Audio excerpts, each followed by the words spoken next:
नमस्कार मेरे प्यारे साथियों, आपका अपने YouTube चैनल केवल स्टडी पॉइंट पर स्वागत है। मैं आपको मैथ पढ़ा रहा हूं, जिसमें आज हम लोग एक बहुत इंपॉर्टेंट टॉपिक पढ़ेंगे, जिसमें हम लोग वर्गीकृत आंकड़े का बहुलक किस प्रकार ज्ञात करते हैं उसको देखेंगे। तो आइए देखते हैं। ये हमारे पास एक आंकड़ा है, वर्ग अंतराल दिया गया है और ये बारंबारता है। तो सबसे पहले बहुलक ज्ञात करने के लिए हम लोगों के पास एक फार्मूला होती है बहुलक का। बहुलक बराबर होता है L प्लस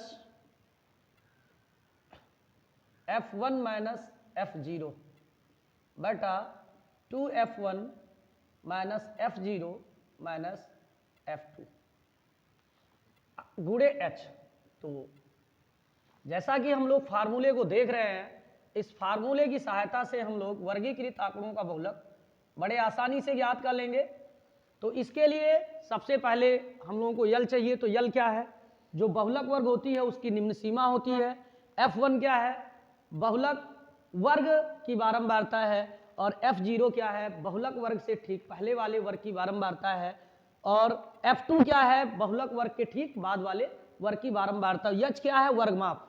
तो सबसे पहले मेरे प्यारे साथियों, जैसा कि फार्मूले को देख के पता लग रहा है कि सबसे ज़्यादा इंपॉर्टेंट जरूरी क्या है, तो जरूरी है बहुलक वर्ग कौन है। तो हम लोग पहले भी जानते हैं कि किसी भी सूची में जो सबसे अधिक बार आए उसको हम लोग बहुलक बोलते हैं। जैसे हमारे पास एक सूची है, एक सूची में है 3 5 2 3 4 5 2।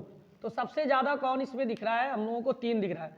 तो ये बहुलक हो गया। बहुलक का मतलब जो बहुत बार हो उसको क्या बोलते हैं? ये 2 नहीं रहेगा, 3 रहेगा। 3 2 बार है, फिर 5 भी 2 बार है, एक बार 3 और बढ़ा दिए तो 3 सबसे ज़्यादा हो गया ना। तो हमारी बहुलक यहाँ क्या हो गई? 3 हो गई। तो इसी प्रकार से यहाँ जो है वर्गीकृत आंकड़े में बहुलक दिया गया है। बारंबारता जो है, जो सबसे अधिक बार आया हो उसी को हम लोग बहुलक वर्ग कहते हैं। तो जैसा कि देखने से पता लग रहा है 61 इसमें सबसे अधिक है। ठीक, तो ये हमारा हो गया बहुलक वर्ग। ये क्या हो गया? बहुलक वर्ग। अब जब बहुलक वर्ग का पता लग गया तो यल इसकी निम्न सीमा। तो यल हमारी कितनी हो जाएगी? L हो जाएगी 60। उसके बाद में फिर L के बाद में F1 इसके पहले वाली F1 बराबर आपकी 52। और फिर ये नहीं, F0 ये होगी, मतलब बहुलक वर्ग के पहले वाली ठीक क्या हो जाएगी? F0। बहुलक वर्ग की को दर्शाएंगे F1 से और इसके बाद वाले को F2 से। और इसमें अंतर कितना है? 60 में 20 जोड़ेंगे 80, तो आपका 20 का अंतर है। तो H बराबर आपका 20 हो गया और बाकी मान यहाँ लिखे हुए हैं। अब इस फार्मूले में रख के हम लोग बहुलक ज्ञात कर लेंगे। तो बहुलक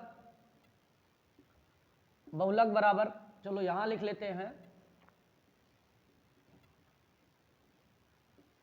L का मान 60 हो गया, प्लस हमारी जो F1 की मान है वो 61 है, माइनस जो F0 है वो 52 है, बटा 2F1। तो F1 का मान 61 है, 2 गुणे 61 माइनस F0, ये फार्मूले में है, F0 की वैल्यू 52 है, माइनस F2 की वैल्यू जो है 38 है, गुणे आपके पास H है, H का मान 20 है। तो 60 प्लस ये घटेगा, तो 61 में 52 घटेगा, 9 बचेगा।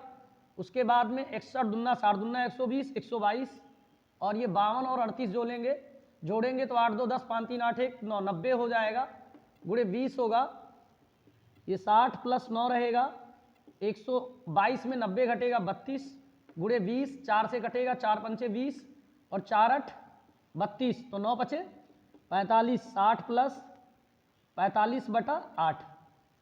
अब हम लोग क्या करेंगे? 45 को 8 से भाग करेंगे तो 8 पंचे 40, फिर 5 बचेगा 50, दशमलव लगेगा, 8 छक 48, फिर 2 20, 8 दूनी 16, फिर 4 40, 8 पंचे 40। तो 5 पॉइंट, ये 60 प्लस 5.625, 625।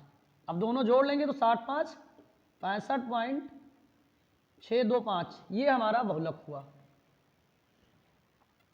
मेरे प्यारे साथियों, अगर आप मेरे चैनल पर नए हैं तो चैनल को सब्सक्राइब करें, लाइक करें व अन्य ग्रुप में शेयर करें, ताकि मेरे द्वारा बनाई गई लेटेस्ट